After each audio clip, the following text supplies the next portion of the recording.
Welcome to New Hampshire's Business. I'm Fred Coker. New Hampshire's workforce is not growing. In fact, it's going to decline. And we're going to talk with my guest about that in a minute. But here's some of the information. New Hampshire's current workforce came about because the population grew an average of 22% per decade between 1970 and 1990. 32.8% over the age of 25 had a 4-year degree. Now, New Hampshire's future workforce, question mark, working age population to decline up to 7% over the next 20 years. The slow population growth, 1% to 3%, and only 19% of New Hampshire natives have a bachelor's degree or better. And then there's this. New Hampshire is the highest exporter of college-bound high school students in the U.S., around 59%, the average among the states, about 26%. What does all of this mean for New Hampshire? We'll talk with my guest about that. He is Steve Norton, who is Executive Director of the New Hampshire Center for Public Policy. Welcome. Good morning, Fred. Nice to have you. Thank you.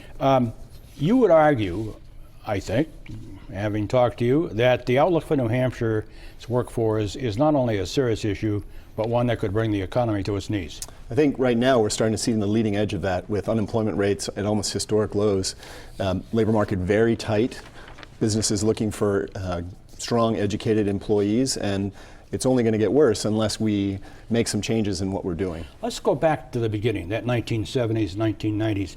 How did we get all those educated people? I mean, we had an educated state. We had enough workers for the businesses.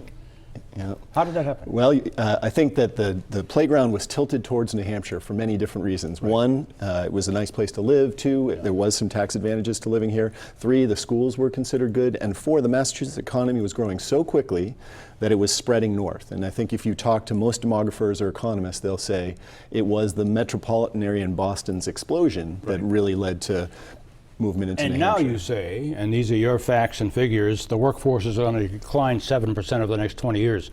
What happened?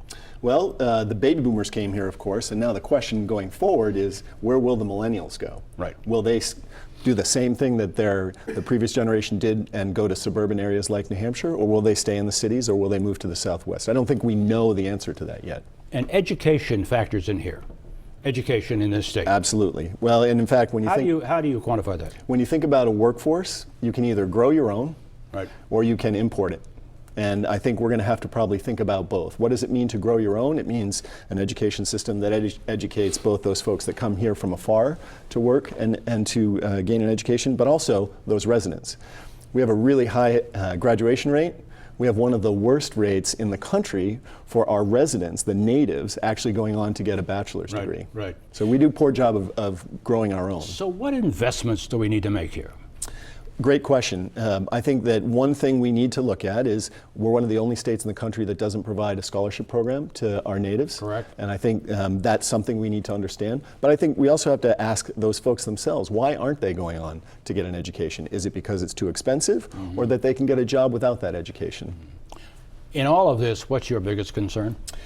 If we do the research. If I'm a business out there and I'm looking for a place to locate or grow or expand, I'm going to go to a place where labor is less expensive and there's more of it. And that's not New Hampshire. Do you think in this political season where we have people running for office, that they understand this dilemma? I think they do. I think whether you're talking about the gubernatorial race or the Senate race, everyone feels this. And certainly they feel it in the legislature for the first time. The business community has said again and again and again, something doesn't feel right, and we need to look to policies which are going to help bring that back. Steve Norton, Executive Director of the New Hampshire Center for Public Policy. Thank you. Thanks so much, Fred.